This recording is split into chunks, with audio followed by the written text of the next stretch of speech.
Second race of 2026 that definitely won't leave anyone indifferent, a race where we've had a lot. Regardless of whether we like this new technical regulation or not, we've experienced a race with quite a bit of action at several points of the same. That has made history in the books for some and opens the door to a 2026 that's more interesting than many of us originally thought, if the right changes are made to this regulation in the coming days. Honestly, I'm not disappointed with what we saw in this Grand Prix, but since it's 3 in the morning and I don't want this video to last forever and I end up sleeping until 9 because of it. Ladies and gentlemen, welcome to the summary of the second round of the Formula 1 World Championship. This weekend we had the sprint format, the first of the season, and as always it's time to give it a quick summary. The race started off eventfully. At first, Russell defended the lead while Antonelli had a terrible start and he took it out on Hadjar, whom he collided with at turn number 6 afterwards. He was given a 10-second penalty for the incident. Hamilton came out determined to be the star of this sprint, and during the first few laps he started overtaking Russell, who defended and then regained his position, and that was the pattern for the first laps until he lost the position to both Russell and Charles Leclerc.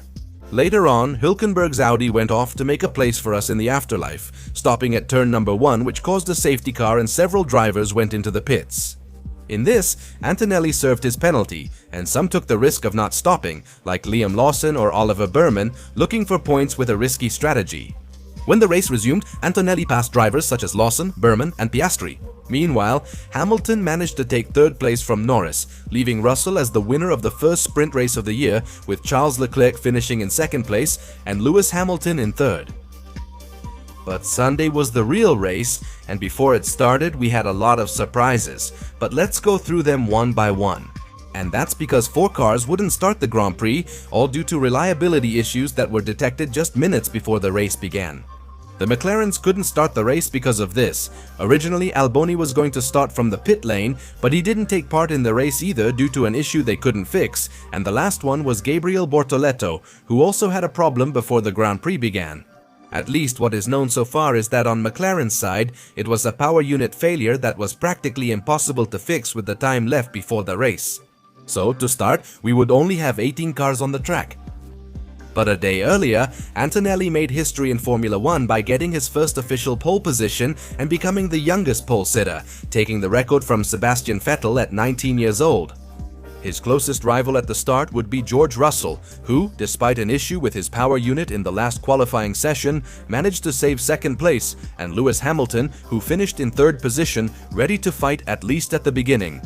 And this left us wondering whether Antonelli would be able to defend that first position to achieve his first victory in Formula 1 if Russell would live up to his status as the favorite, or if, on the contrary, we would have a surprise in the final result.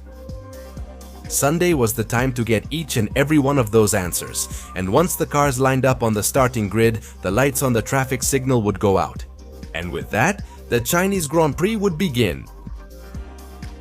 Kimi managed to get a good start, but as expected, the Ferrari shot off like ballistic missiles and Hamilton took the lead in the very first corner, while Leclerc was able to overtake Russell and also tried to overtake Antonelli in the first corner.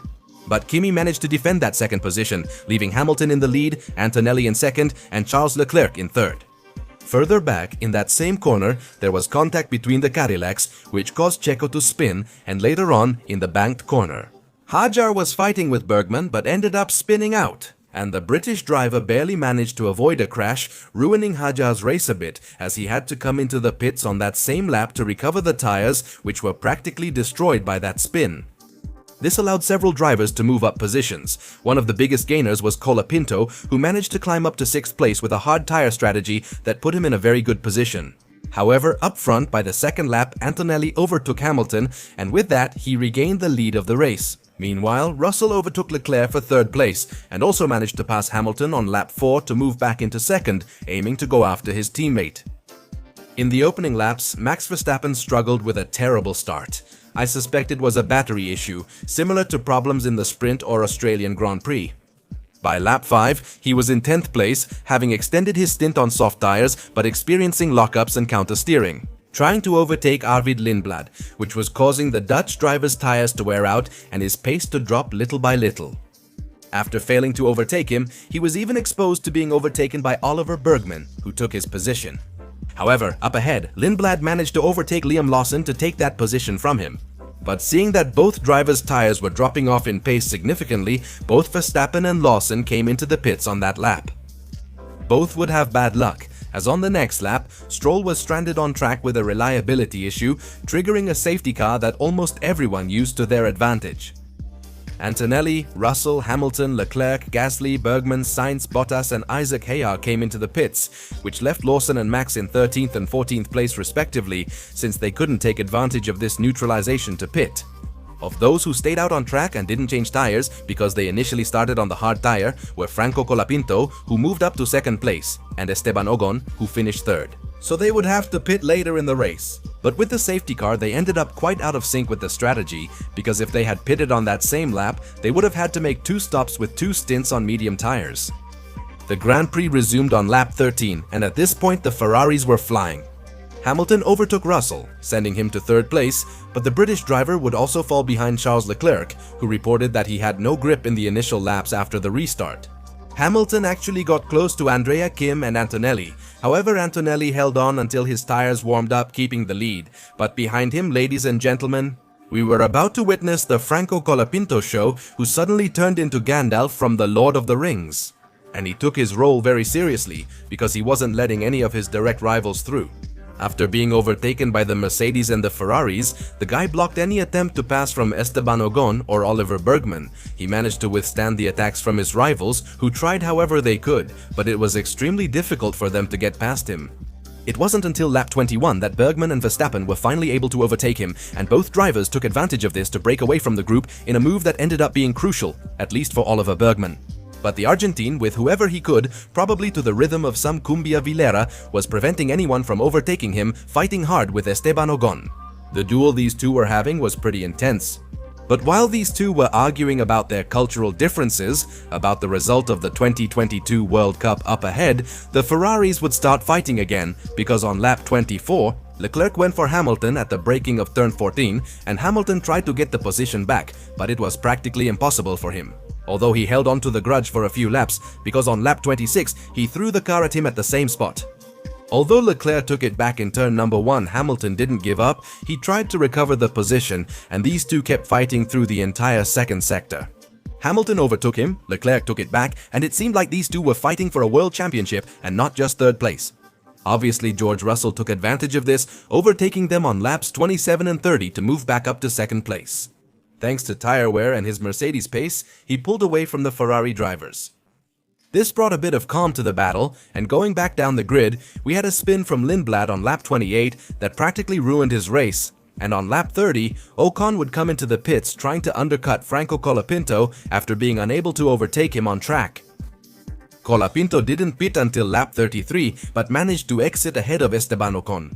But in a huge blunder by the Frenchman to the tune of "Hold my croissant," he tried to dive into turn 2 but misjudged the move and ended up hitting Franco Colapinto, causing damage to both himself and Colapinto. A spin without consequences for the Argentine driver, which resulted in a 10-second penalty. After this, the race had Ocon in 8th and Carlos Sainz in 10th, thanks to that early pit stop they made during the safety car and the crash involving Esteban Ocon. For Colapinto, it gave the Spanish driver a chance to score points. And he managed to keep up the pace, since Colapinto finished almost 20 seconds behind Carlos Sainz, and with 20 laps to go, it seemed very difficult for him to close the gap. But up front, the show was still being put on by the Ferrari team, because on lap 36 Leclerc made a mistake braking into turn 14 and Hamilton took 3rd place in the race. But with Ferrari's great work environment, that clearly wouldn't last. And the Monegasque tried to regain the position in the hairpin turn, but this time Hamilton had enough power and managed to defend the position. Although on lap 39 he went for it again at turn 14 against Lewis Hamilton, overtaking him, but the Briton took it back in the hairpin turn. And although these two kept fighting, this time Hamilton was able to control the pace and gradually pull away, to a point where Leclerc couldn't even respond to the attack anymore. After this, the race stabilized a lot, and towards the end, all that was left was to see if Franco Colapinto could get into the points or not, although by lap 42, he managed to overtake Arvid Lindblad to move up to 11th place. But even with a 7-second gap behind Carlos Sainz, it meant it was going to be a very tough mission for the Argentine driver. But he got a bit of luck when Max Verstappen's engine went to make room for us in the afterlife, dying on lap 46 and forcing him to retire from the race. which meant that everyone who was in position 7 and behind ended up moving up a spot.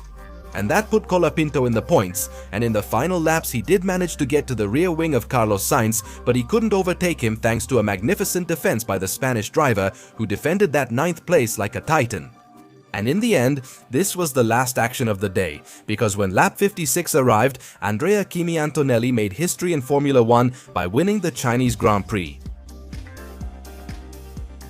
First victory of the season and of his racing career for Kimi Antonelli, who at 19 years old becomes a Grand Prix winner, putting his name in the exclusive book of winners in the history of Formula 1, in a race with a very good pace, well controlled, and where he didn't make any serious mistakes, which allowed him to achieve that first victory that is so special for a Formula 1 driver.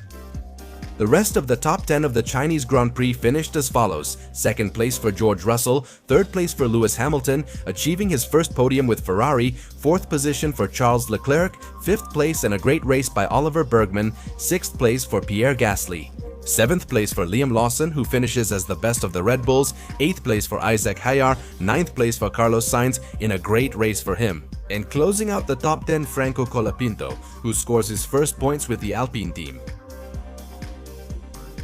Look, I know the technical regulations aren't all that great, and I'm one of those who doesn't really like them, but it's undeniable that today we had a very entertaining race.